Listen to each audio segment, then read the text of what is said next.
Hein? Marche! Va maintenant parler à la dame. C'est là qu'il faut du courage. Amen. Va chercher les signes, tu vas voir. Comment ça finit l'histoire? Quand je lui parle, elle me dit, et là ça m'a tué. Elle m'a dit, ça fait longtemps que je t'attends. Vous voyez où on est les signes? Pendant que moi je demandais les signes, elle était déjà convaincue. Elle attendait que je vienne. Et toi tu es là. Seigneur, pendant la garde demain, à midi, si elle me propose un café, c'est elle. Calme-toi mon frère. C'est juste qu'elle aime le café. C'est juste qu'elle sait que tu aimes le café, elle te propose un café. Va pas chercher les signes. Donc voilà comment je suis venu au Seigneur. Et c'est une grâce de Dieu. Famille dysfonctionnelle, ici dans le cas de Anne, Elkana et Pénina, cet homme avait 2 femmes. C'est déjà là une dysfonction. Ceux qui sont mariés, ils savent déjà que avec une seule femme et un seul homme, mes amis, c'est déjà compliqué. On est juste 2.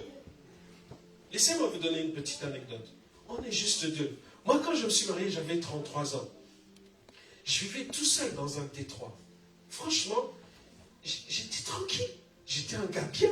Je croyais que j'étais un gars bien. J'avais de problème avec personne. Il a raison. Je m'embrouillais avec personne. Puisque j'étais avec moi-même. Mais quand je me marie, je dis, mais c'est bizarre cette histoire-là du mariage. On dirait que l'embrouille, c'est moi. Parce qu'il y en a qui étaient là, ils attendaient, ils disaient, voilà, pasteur, dis-le, l'embrouille, c'est elle.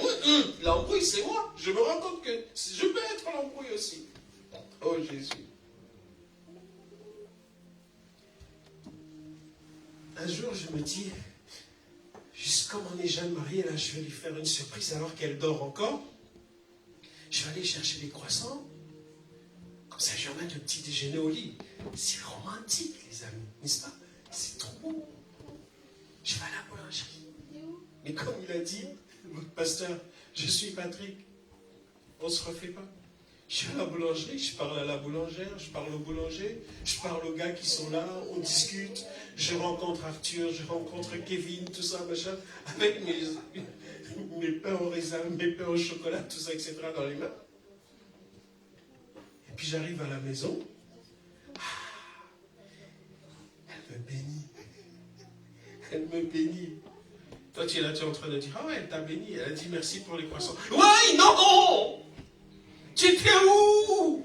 Ça fait 2 heures que tu es parti. Je te cherche. J'ai même appelé le pasteur, j'ai appelé tes collègues, j'ai appelé les amis, j'ai appelé la famille. Je dis, il est où? Je vais bientôt aller appeler la police parce que mon mari a disparu. Son téléphone est là. J'appelle son frère ici. Je ne sais pas où est-ce qu'il est parti. Mariez-vous jeunes, les amis. Non, elle me dit, le téléphone il est là, ça sonne là devant. Pourquoi tu ne m'as pas prévenu que tu es parti?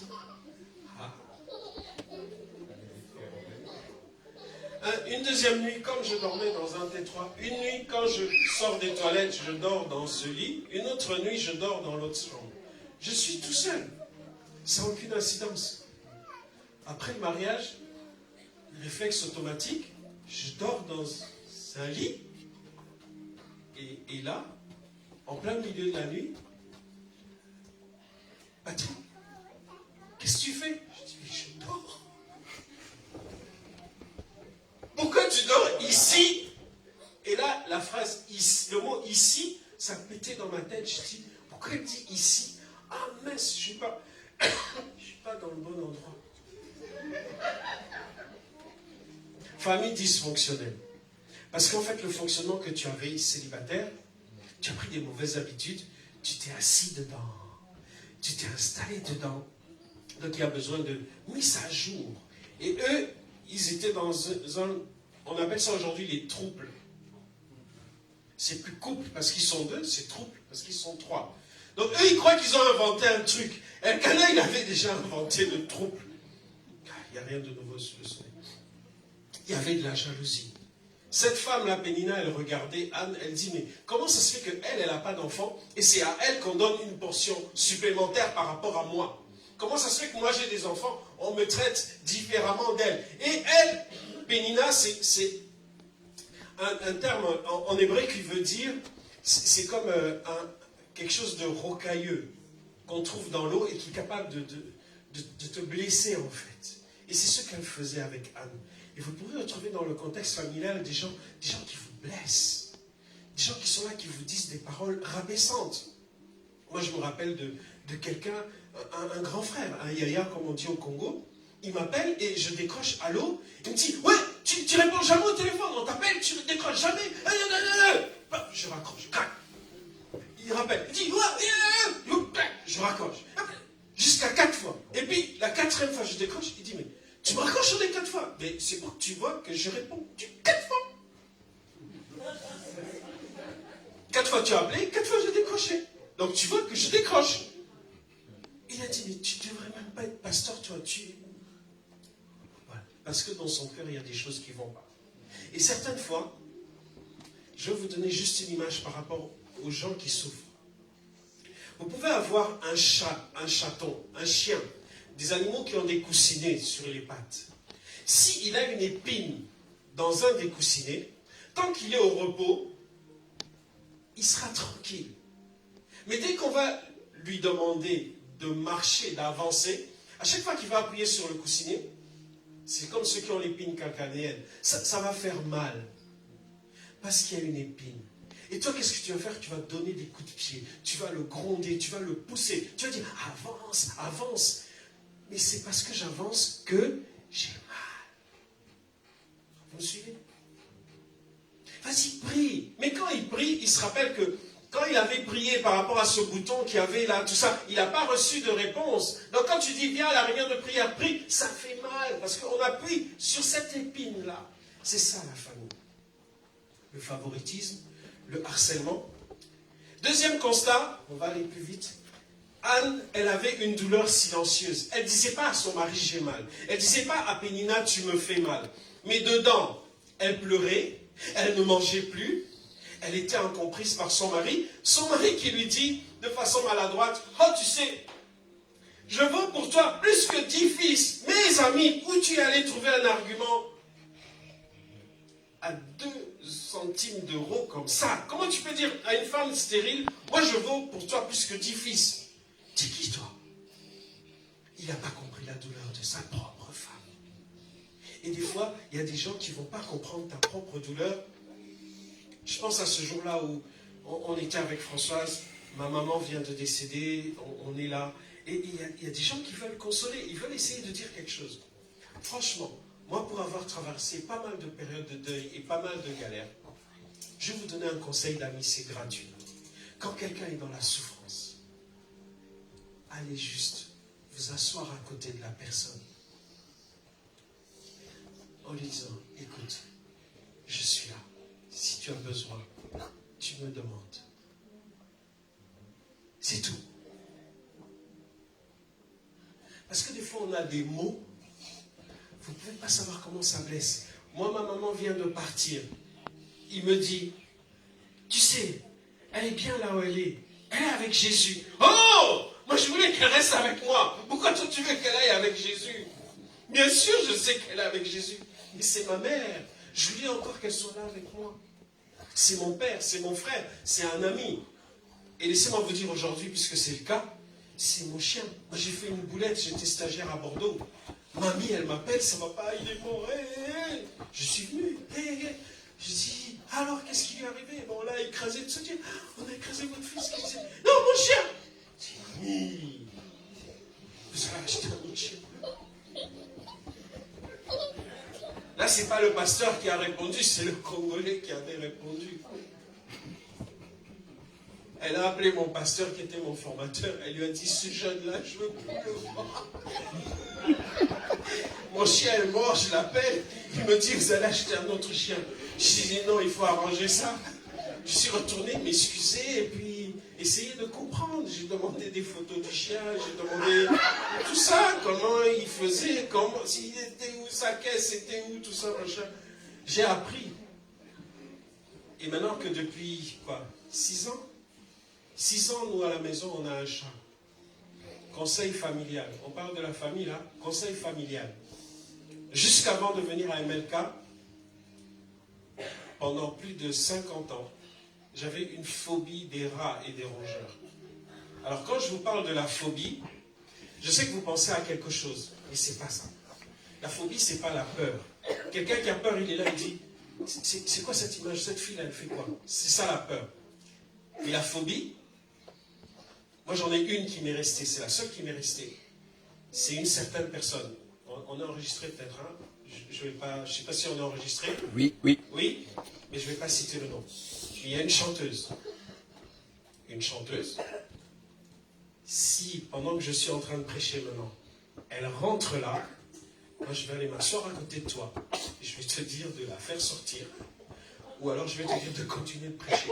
Parce que c'est pas possible. J'ai une trouille bleue de cette personne parce qu'elle dégage des choses. C'est terrible pour moi. Et ça, excusez-moi, ça a commencé alors que j'étais inconverti. Elle a fait un certain clip dans les années 80. Quand le clip a commencé, moi je suis allé derrière mon canapé, je tremblais comme ça. Mes frères et sœurs se moquaient de moi. Je passe. Certains ont peut-être retrouvé. Et à cause de cette phobie-là, dans mon jardin, avant de venir à MLK, habiter à Coulommiers, il y a des étés entiers où je ne suis pas allé dans le jardin, il n'y a pas eu de barbecue. Les amis me proposaient de venir faire barbecue à la maison, je disais non, on vient chez toi. Parce que j'avais vu un rat, il y avait un poulailler derrière chez nous, ça ne fonctionnait pas. Pourquoi? Parce que entre 8 et 9 ans, on chassait les animaux dans une grange qu'on avait derrière la maison au Congo. Et moi, j'ai acculé un mulot, c'est un petit machin comme ça, un mulot. Hein. Je l'ai acculé et je ne savais pas qu'un animal acculé, il attaque en fait. Et ce mulot-là, il est monté sur ma jambe par mon pyjama. Donc ça m'a traumatisé. Donc dès que je voyais un truc qui ressemble à un rat, un machin, j'étais incontrôlable. C'était la phobie. Et eux, ils m'ont dit, conseil de famille, donc mon fils, ma fille, ma femme, ils ont fait une réunion familiale. Il y a eu un vote, évidemment vous imaginez, j'ai perdu dans le vote. Est-ce qu'on prend un chat? Qui est contre? Moi je suis contre. Qui est pour? Il y avait 3 pour. Donc on a pris un chat. On va pour prendre le chat, pour choisir le chat. Le chat il vient sur moi. Il se frotte, tout ça, etc. Je dis c'est quoi ce truc? Donc aujourd'hui pendant que je vous parle, si je rentre à la maison que le chat n'est plus là, ça va me faire quelque chose. Je ne vais pas dire que je vais pleurer, mais ça va me faire quelque chose parce qu'il y a eu un attachement. Et ça, il faut le comprendre. Famille dysfonctionnelle. Et des fois, du harcèlement au sein de la famille. Et même au sein de la famille spirituelle. Si tu ne fais pas ça, Donc moi, j'étais harcelé quand ma mère est décédée. Si tu n'enterres pas la maman au Congo, si tu n'enterres pas ma maman au Congo, si tu n'enterres pas ma tante au Congo, etc., etc. Du harcèlement. Et cette femme qui ne mangeait plus, son mari, maladroitement, il a essayé de la consoler, avec les mots qu'il avait. Mais il a été maladroit, il a fait mal, alors qu'il pensait faire du bien. Maintenant, deuxième partie, comment l'espérance est venue? L'espérance est venue parce qu'en fait, celle qui souffrait en silence, elle a trouvé un réconfort dans la prière. Et dans la prière, de façon prophétique. Vous voyez avec moi au verset 11. Alors que la Bible dit, elle priait avec l'amertume dans l'âme, alors que c'était difficile pour elle, alors qu'on se moquait d'elle, alors que son mari, il ne trouvait même pas les mots pour la consoler. Elle dit quelque chose, elle dit, Éternel, si tu daignes regarder l'affliction de ta servante, si tu te souviens de moi et tu n'oublies pas ta servante, si tu donnes à ta servante un fils, je le consacrerai à l'Éternel pour tous les jours de sa vie et le rasoir ne passera point sur sa tête. Voilà comment l'espérance naît. La foi qui te permet de prier, alléluia, et ça te permet de prier de façon prophétique. Nous, quand on était à l'ITB, on voyait que des Africains. On voyait qu'un jeune qui vient de la banlieue. Des gens ont marché comme ça, là, etc. On a appris à marcher, nous. On a appris à parler. On a appris à vous parler. Parce que comme on était avant, on ne pouvait pas nous prendre brut comme ça et nous mettre dans le ministère. Vous auriez chassé cet homme-là. Mais t'as dit, va-t'en. Et lui aussi, que je suis là. J'aurais dit, allez, c'est bon, va-t'en. Tu ne peux pas être pasteur, c'est pas possible. On est passé par l'école biblique. On a appris. Et là, des gens ont vu quelque chose en nous. Des gens ont prié pour nous. Des gens ont prié avec nous.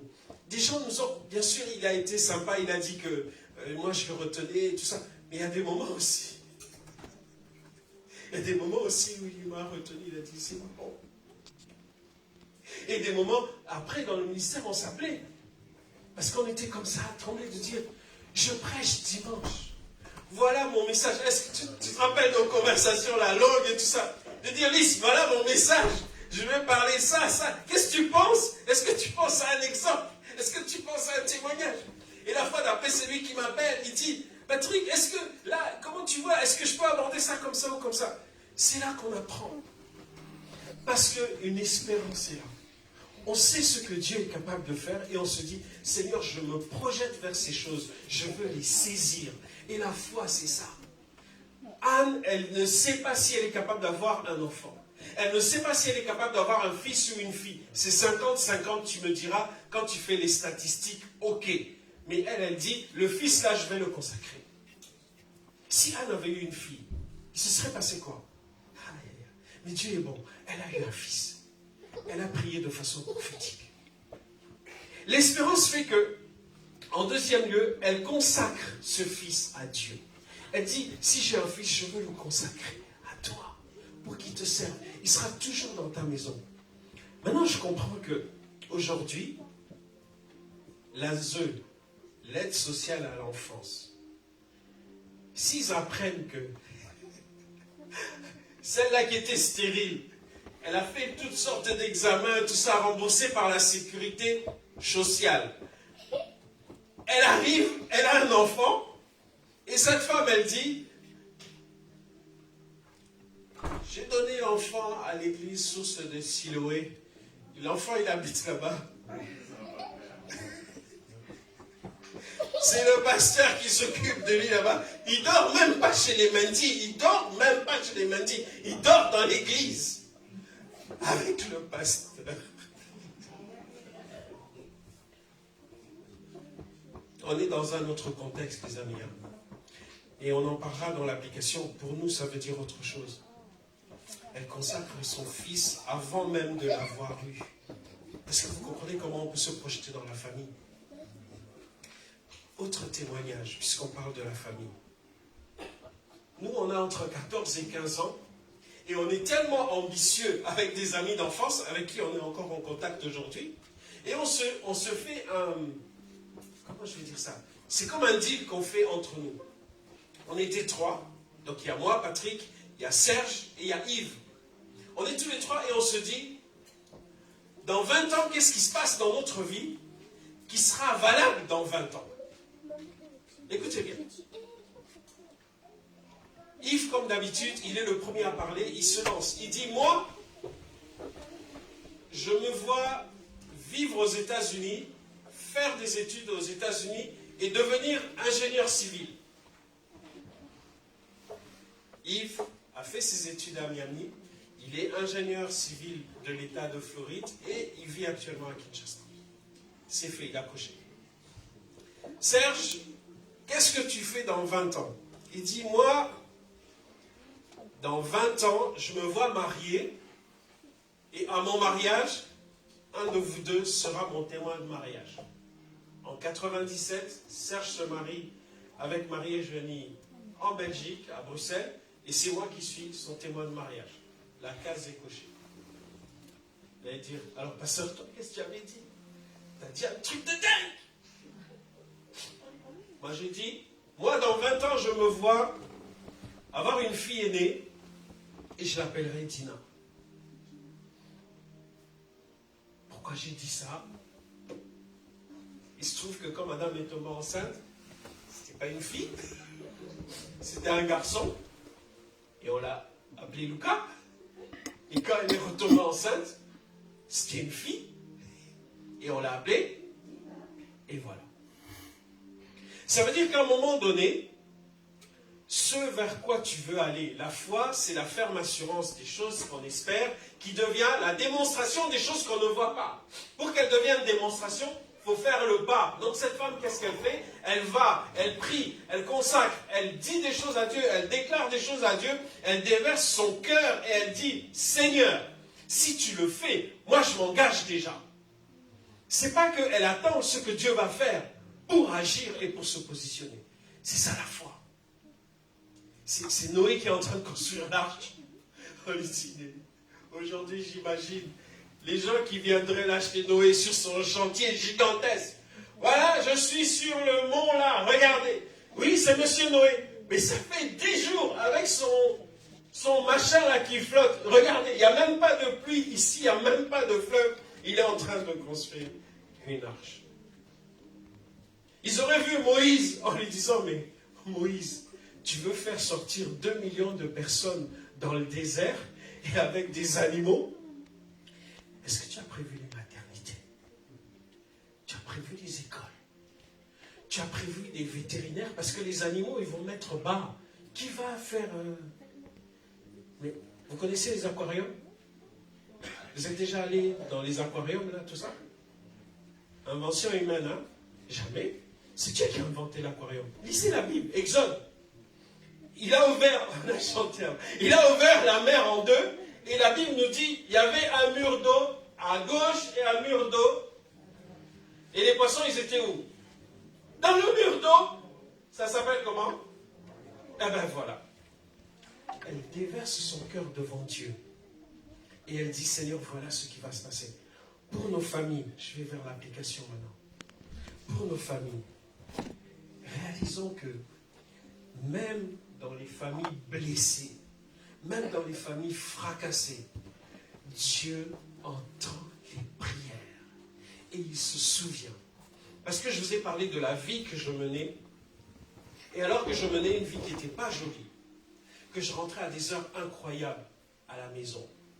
Chaque nuit ou chaque matin, je ne sais pas comment, ça dépend dans quel ordre tu prends les choses. Soit c'est la nuit parce que j'avais commencé, soit c'est le matin parce que la journée commence. Mais quand je revenais là, il y avait sous la porte de la chambre de mes parents, il y avait un filet de lumière. Mon papa, il dort comme moi, il dort du sommeil du juste, il n'entend rien. Quand il dort, il est mort. Ma mère, quand je voyais la lumière là, j'allais, je tendais l'oreille et je l'entendais. Seigneur, garde mon fils, garde-le sur la route. Et ça m'émeut parce que moi, quand j'entendais ça, je lui disais, arrête de prier pour moi, laisse-moi tranquille, je suis rentré. Et elle n'arrêtait pas, elle continuait de prier. Et un jour, je l'ai fait asseoir, je lui ai dit, maman, on va jouer cartes sur table. Pourquoi tu pries? Elle dit, je prie parce que je t'aime et parce que je sais qu'un jour tu sortiras de là. J'ai dit, jamais. J'ai dit, moi j'aime cette vie-là et je finirai comme ça. Elle m'a dit, c'est pas vrai. Dieu a d'autres plans. J'ai dit, Dieu, tes plans et toi. Et elle m'a dit une chose. Elle m'a dit, je te demande un engagement. Alors, si tu veux continuer comme ça, comme tu me demandes la voiture tous les samedis pour aller en boîte de nuit, je te demande juste une chose. Avant d'aller en boîte de nuit, tu me déposes à la veille de prière. J'ai dit, chiche. Et moi, qu'est-ce que je faisais? Je disais, ça y est, je vais en boîte de nuit et je vais dire à toutes ces femmes-là qui vont prier, je vais en boîte de nuit. Je suis DJ. Tu as vu mes disques là? C'est moi qui vais animer la soirée. Et quand ces femmes de Dieu, ces femmes de prière sortaient de la voiture, elles disaient chacune en descendant, mon fils, que Dieu te bénisse. Mon fils, que Dieu te bénisse. Et vous savez quoi? Ce jour-là, je n'allais pas en boîte de nuit. Parce qu'en fait, je me dis, comment ces femmes qui m'ont béni, moi je vais aller faire ce que j'ai prévu de faire là. C'est pas possible. Dieu entend les prières des familles blessées. Dieu entend les prières du papa qui pleure pour son enfant. Dieu entend la prière de la maman qui pleure pour son enfant. Dieu entend la prière de la nièce qui pleure pour sa tante. Dieu entend la prière de l'homme qui prie pour sa femme, de la femme qui prie pour son homme. Malheureusement pour ma mère, elle est partie auprès du Seigneur sans voir la conversion de mon père. Mais je crois que beaucoup de choses dans notre famille, nous avons été épargnés parce que cette femme priait. aujourd'hui, je suis homme de Dieu, je suis serviteur de Dieu. Ça a été sa grande fierté d'être assise comme ça dans l'église à Sainte et de m'écouter prêcher. Et la première fois, elle m'a vu, elle est venue. Elle m'a dit, ah mon bébé, je suis fier de toi. J'ai dit, non maman. J'ai dit, ici, tu ne m'appelles pas ton bébé. Je suis le pasteur de tous ces gens. Je ne suis pas ton bébé, maman. Et elle m'a dit, tu seras toujours mon bébé. Parce qu'elle m'a porté. Laissez-moi vous dire, retenez cette chose-là. Quelles que soient les galères dans lesquelles vous êtes, est-ce que ta galère dépasse celle de Anne? Même si elle dépasse celle de Anne, prends la position qu'elle avait prise. Elle a pris position. Elle a même prié pour des choses qui n'étaient pas encore arrivées. Ce n'était pas en route que déjà, elle avait mis un pas. Elle avait fait un pas. Elle s'était déjà positionnée. Donc, pour tes études, là, tu dis déjà, moi, je veux aller là-bas. Tu n'es pas là en disant, ouais, je fais ma licence, on verra, au bout de la 3e année. Tu dis, moi, je veux ce diplôme-là. Moi, je veux aller en Master 2 de temps ou de temps. Ce n'est pas de la méthode Coué. Mais c'est que tu te positionnes et tu avances vers les choses que tu as demandées à Dieu. Et que Dieu est capable de te donner. Et Dieu sera sur ton chemin. Deuxième chose dans l'application. La prière, comme je l'ai dit dans mon témoignage, la prière peut changer la situation familiale. Beaucoup de gens disaient à mes parents, votre fils, il va mourir. Parce que certains de mes amis sont morts d'accidents de voiture. Moi, j'étais avec eux. On faisait les courses ensemble. C'est pour ceux qui connaissent Kinshasa, on roulait au boulevard dans les deux sens du boulevard. C'est-à-dire qu'on faisait la course. Il y a un qui roulait dans le sens normal, il y a l'autre qui roulait à contresens. Et on faisait la course. Et on se retrouvait au rond-point. Celui qui arrivait le premier au rond-point. Nous, on faisait ça. Les gens nous voyaient, les gens nous... Et certains sont morts de ça. Au milieu des années 80, le sida a commencé à ravager plusieurs capitales d'Afrique. J'ai vu des amis partir. On s'est posé des questions. Et moi, quand je suis arrivé en France, les gens commençaient à m'appeler en disant, tu te souviens d'une telle? C'était ta copine, elle est morte. Je dis, ah, c'est dommage, tout ça. Il dit, mais elle est morte de sida. Je dis, qu'est-ce que tu veux que je fasse maintenant? Et un deuxième, et un troisième, et un quatrième. Et je faisais des études de technicien de laboratoire et on manipule des éléments humains, et notamment du sang. Et la prof nous a dit, pour le prochain TP qu'on va faire, vous devez ramener vos résultats de sérologie, hépatite et HIV. Pour pas qu'à un moment donné, on porte plainte en disant j'ai attrapé le sida en manipulant du sang au laboratoire. Moi, j'ai mis 3 mois à apporter mes résultats. J'avais une trouille terrible. Et quand je suis allé, ceux qui sont dans le corps médical, que Dieu vous bénisse. Je suis allé, l'infirmière qui devait me piquer, elle me dit, monsieur, je ne peux pas vous piquer. Je lui dis, pourquoi? Elle me dit, même sans vous faire relever le manche, je vois que vous êtes tendu. Qu'est-ce qui se passe? Vous avez peur des piqûres? Je dis, non, ça me fait rien les piqûres. J'ai des veines magnifiques, ça sort toujours bien. Elle dit, c'est quoi? Je dis, ma vie, c'était compliqué. Elle me dit, mais si vous ne faites pas le test, ça va être encore plus compliqué parce que ça va tourner là-dedans et vous n'aurez jamais la paix. Faites le test et vous serez... Les amis, le jour où je suis allé chercher mes résultats, c'est pas le bac, c'est pas la licence, c'est pas le master, c'est pas le doctorat. Moi, c'est comme si j'avais eu le doctorat des doctorats dans ce laboratoire-là. Je dis,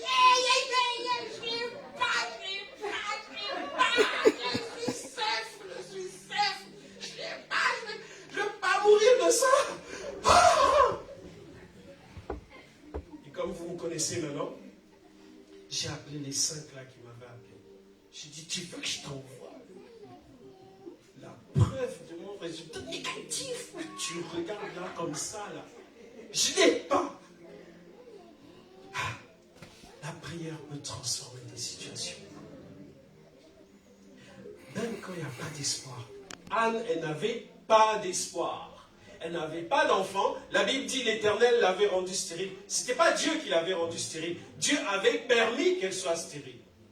Mais par contre, elle vivait la chose. Mais parce que la prière était là. Parce qu'elle a su comment parler à Dieu.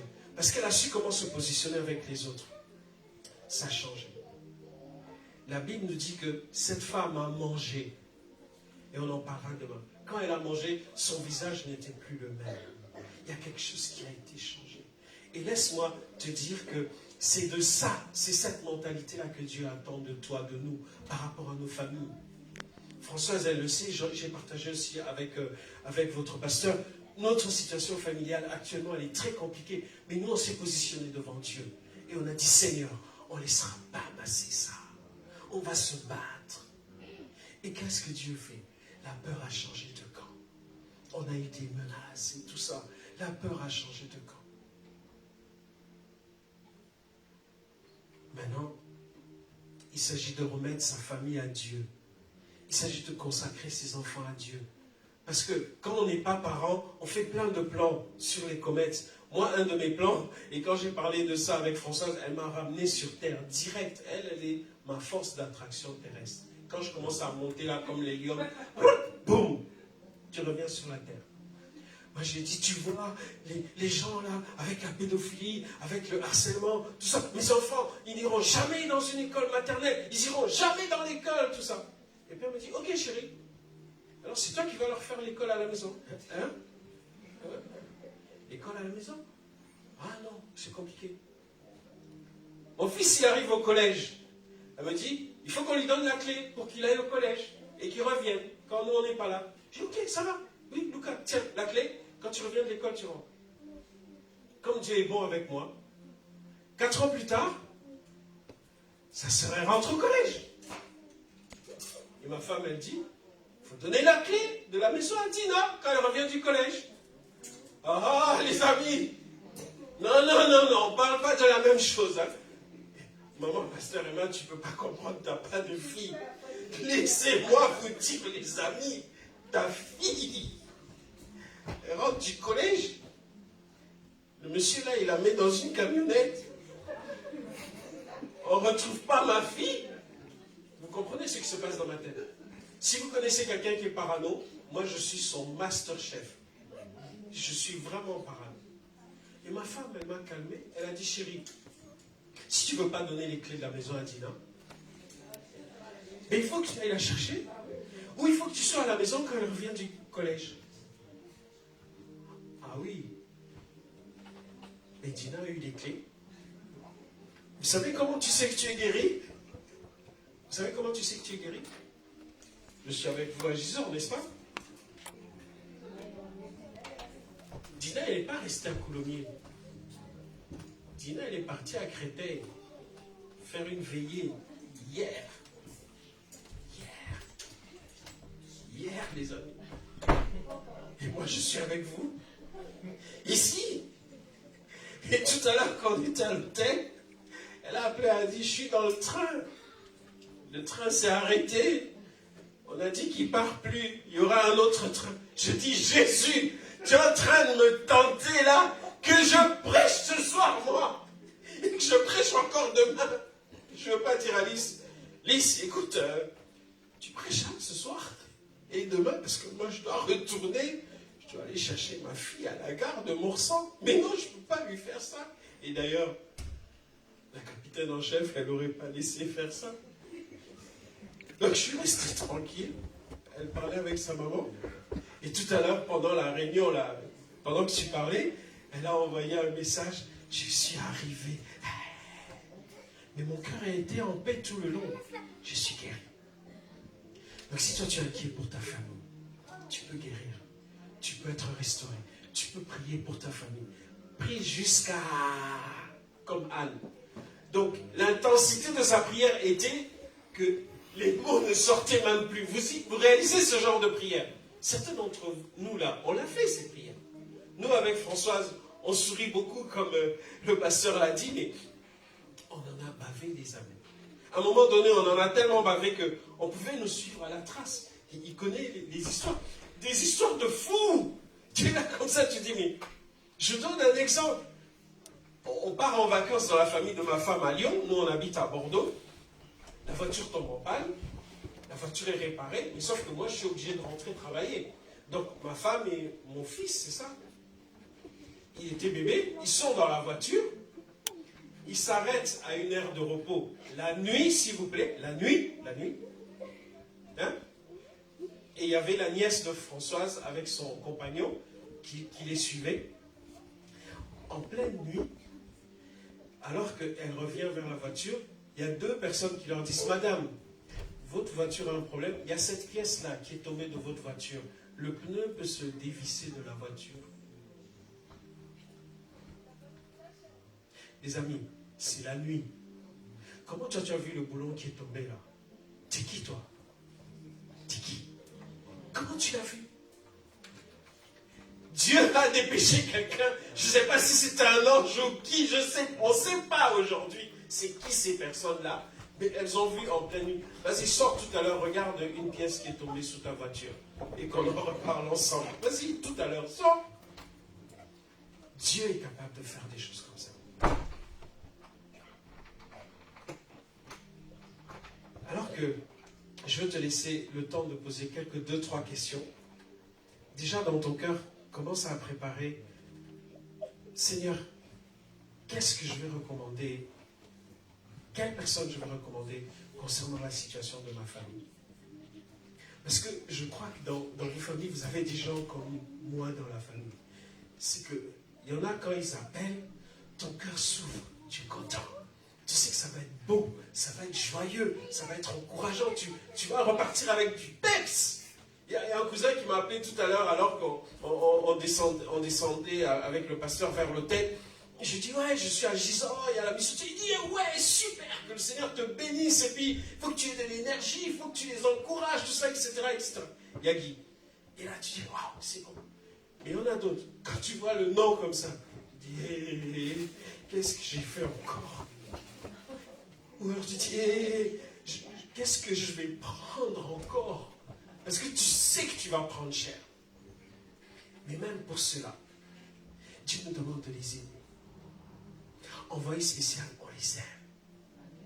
On les aime, on les bénit. On dit que le Seigneur vous bénisse, qu'il vous fasse prospérer dans votre travail, qu'il vous fasse rencontrer des bonnes personnes et qu'il ouvre votre cœur pour que vous puissiez trouver la vérité. Parce que quand on ne trouve pas la vérité, c'est là qu'on est capable, parce qu'on est dans quelque chose d'obscur ou quelque chose qu'on ne comprend pas, on se tape la tête contre beaucoup de choses.